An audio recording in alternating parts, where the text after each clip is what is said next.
La Ligue 1 est un championnat sous-coté, j'ai pas peur de le dire. Dans cette vidéo, au titre volontairement ambitieux, on va répondre à la question suivante: comment gagner plus de 90% de ses paris sportifs sur notre championnat de France? Installez-vous confortablement, on est parti pour une nouvelle vidéo de pronostics. Bonjour à tous et bienvenue. Si vous ne me connaissez pas, je m'appelle Julien. Ici, c'est une chaîne YouTube de pronostics et de paris sportifs uniquement sur le football. Je fais des vidéos toutes les semaines pour parler de la Ligue 1, des Coupes d'Europe et parfois pour faire des vidéos plus générales comme celle-ci, où je vais vous détailler dans cette vidéo 3 points. Le premier, on va parler des statistiques un petit peu de la Ligue 1. Est-ce que c'est un championnat prolifique en termes de nombre de buts? Est-ce qu'on est meilleur, moins bon que nos voisins, notamment que les 4 autres grands championnats européens, Italie, Allemagne, Angleterre et Espagne? Une fois que cette partie statistique sera bouclée, je vais ensuite vous donner une liste de paris sportifs qui est passée cette saison en Ligue 1 à plus de 90%. Ça, je sais que ça vous intéresse. J'ai également une autre liste avec des pronostics passant entre 75 et 90%, mais avec des cotes qui sont plus importantes, plus intéressantes à jouer. Et on terminera cette vidéo par la partie 3 qui sera une partie pronostic bête noire, puisque oui, chaque année il y a des résultats qui sont scriptés en Ligue 1, des équipes qui n'arrivent pas à gagner contre d'autres équipes, et ça vous allez voir, j'ai une liste de 19 matchs à prendre en compte chaque saison qui est hyper intéressante à miser en paris sportif. Enfin bref, du contenu vraiment intéressant je trouve dans cette vidéo là. Ça va vous donner à la fois de la théorie sur ce qu'est notre championnat de Ligue 1, mais également de la pratique avec des idées de pronostics concrets. Si le contenu vous plaît, n'oubliez pas de liker la vidéo, et si vous me rejoignez, si vous me découvrez aujourd'hui, merci à tous ceux qui vont s'abonner, ça me fait très plaisir. Pour ceux qui veulent des paris sportifs tous les jours au quotidien, je vous invite à rejoindre mon groupe Telegram. Je vous mets le lien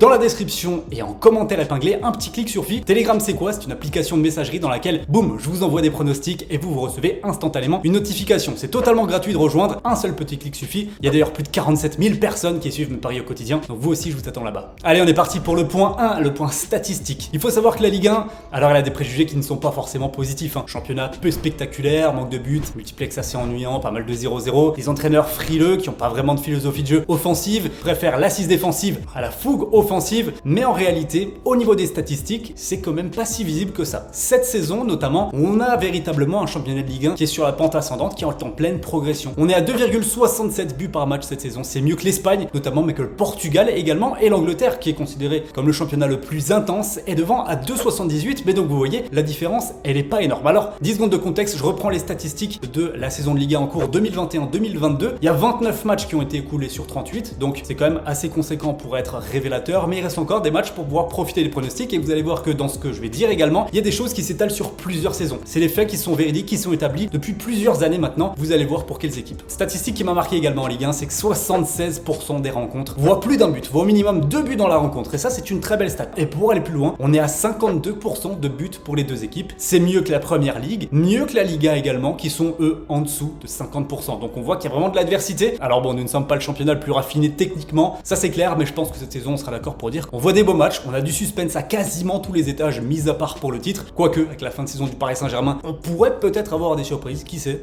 Mais maintenant on va passer au point numéro 2, avec la liste des pronostics concrets qui vont pouvoir vous aider à miser sur la Ligue 1. Et on commence avec une liste de pronostics qui passe à plus de 90%. J'en ai 4 à vous donner, et le premier, il concerne les Girondins de Bordeaux. Figurez-vous qu'on ne fait pas mieux que les Girondins de Bordeaux dans les 5 plus grands championnats européens en termes de nombre de buts dans un match. Le plus d'1,5 but, qui est un type de pari sportif spécifique, est passé à 97%. 27 matchs sur 29 joués, c'est absolument énorme. À titre de comparaison, même le Bayern Munich, réputé comme l'une des équipes les plus spectaculaires d'Europe dans un championnat qu'il est tout autant, plus de 3 buts par match, la Bundesliga, le Bayern ne fait pas autant en statistique de plus d'1,5 but. Deuxième pronostic, et celui-ci il passe à 93%, c'est l'AS Saint-Étienne ne gagne pas à la mi-temps. Les Stéphanois font une saison très compliquée, même si ça va mieux ces dernières semaines, mais lorsqu'ils font la différence, c'est en seconde période. La première mi-temps, ça ne passe pas pour les Verts. Troisième et avant-dernier pronostic de cette liste, Metz ne gagne pas à l'extérieur. Metz, c'est une équipe catastrophique, loin de ses bases. 92% des matchs cette saison n'ont pas vu de victoire des Messins à l'extérieur, donc c'est un pronostic fiable. Si vous voyez Metz jouer loin de chez eux, vous prenez l'équipe à domicile en double chance ou en pronostic remboursé. Et dernier pronostic, Paris ne perd pas à domicile, c'est très simple, la stat c'est du 100%. Paris n'a perdu aucun match cette saison au Parc des Princes. On va voir si ça va durer dans cette fin de saison où les Parisiens ont moins de choses à jouer, mais en tout cas la stat elle est notable et on pourrait s'en servir. Passons à la deuxième liste maintenant, celle qui passe entre 75 et 90%.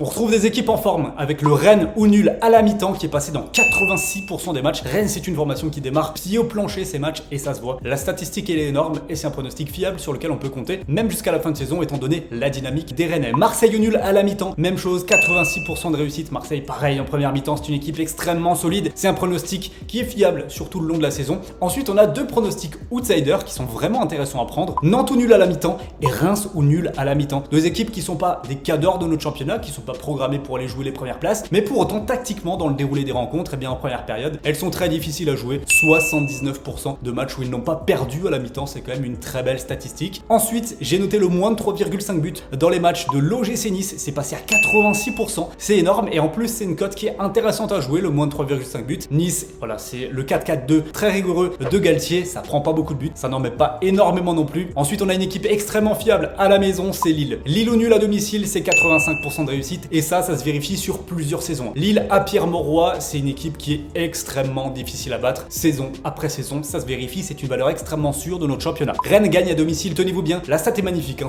73% de victoire à domicile pour Rennes. Personne ne fait mieux en Ligue 1 cette saison, c'est incroyable. Marseille ne gagne pas à l'extérieur, 85%. Et à l'inverse, Lorient ne gagne pas à l'extérieur, 86%. Là aussi, on est sur l'une des équipes qui, saison après saison, à l'extérieur, ne s'en sort pas du tout. Et on termine avec Monaco ne perd pas à domicile, 80% de matchs qui ne se sont pas perdus pour les Monégasques dans leur stade. Et comme je vous l'ai dit, il y a vraiment des statistiques qu'on retrouve saison après saison. Déjà l'an passé, l'ASM c'était la meilleure équipe à domicile du championnat. Lille, ils n'ont perdu que 2 matchs sur 19 la saison passée à domicile, alors que Lorient n'avait gagné qu'un seul match la saison passée à l'extérieur. Donc vraiment, saison après saison, il y a des statistiques qui sont là, qui se vérifient, et donc des pronostics que vous pouvez prendre de manière safe chaque semaine. Donc c'est vraiment une mine d'or là que je suis en train de vous donner. On va terminer cette vidéo par la troisième et la dernière partie qui sont les bêtes noires. J'appelle le terme bête noire par le fait qu'il y a eu au moins 7 matchs consécutifs où ce que je vous dis c'est réalisé, et sur des affrontements quand même assez récents. Je vais pas aller chercher les matchs dans les années 80-90, il faut que ça soit quand même dans les 10-12 ans qui nous précèdent. On va commencer avec Monaco qui ne perd pas à domicile contre Nantes. Ensuite on a Nice qui ne perd quasiment jamais à domicile contre Lille. Les Rennais eux sont la bête noire de deux équipes, ils ne perdent pas à domicile contre Nantes et ils ne perdent pas à Metz. Bon à savoir. Lyon est la bête noire de deux équipes, Marseille à domicile et Saint-Etienne à domicile. Donc Lyon chez eux contre Marseille et contre Saint-Etienne, ça ne perd pas. Ensuite on a Lille. Lille ne perd pas à Lyon. Alors ça c'est intéressant parce que souvent la cote est hyper value et même cette saison encore, on pensait vraiment que les Lyonnais allaient s'imposer, c'était favori des bookmakers, etc. Et pourtant, un Lille qui était moins bien a quand même réussi à faire une prestation sur la pelouse des Lyonnais. Donc ça c'est une vraie bête noire qui est intéressante à connaître. Lille ne perd pas à domicile contre Saint-Etienne, Lille ne perd pas à Nantes et Lille ne perd pas à domicile contre Montpellier. Il y a des choses très intéressantes à jouer sur les Lillois. Ensuite on a le fameux jeu entre Bordeaux et l'Olympique de Marseille. Bordeaux ne perd pas à domicile contre l'OM, ça faisait depuis 45 années, il me semble que c'était le cas, et cette saison la série, l'invincibilité s'est brisée. Bon, on connaît la situation crise du côté des Bordelais, ils avaient beaucoup de cas de Covid également au moment du match là, donc évidemment tout ce que je vous dis c'est historique, c'est statistique, mais il faut toujours prendre en compte un minimum de contexte pour sécuriser un maximum. Et vice versa, Marseille ne perd pas à domicile contre Bordeaux et Marseille ne perd pas non plus à domicile contre Montpellier. Voici la liste des bêtes noires et on termine par le Paris Saint-Germain. Eux évidemment ils sont la bête noire de pas mal d'équipes en Ligue 1, ils ne perdent pas à Brest, ils ne perdent pas contre Montpellier à domicile, ils battent Angers à domicile, ils ne perdent pas à Marseille, ils ne perdent pas contre Bordeaux et ils ne perdent pas contre Saint-Etienne. Voici la liste des 19 bêtes noires que j'ai établies et qui sont encore jouables pour cette saison et les saisons à venir. Et la vidéo va s'arrêter ici. Je pense que je vous ai donné énormément d'informations. J'espère en tout cas que la vidéo vous aura plu. Merci à tous ceux qui l'ont suivi. Si vous êtes encore ici à ce moment de la vidéo, merci de mettre un pouce bleu, c'est très important pour moi. Et nous on se retrouve très vite pour de nouvelles vidéos, toujours sur le football et les pronostics. Prenez soin de vous, passez une belle journée. Ciao.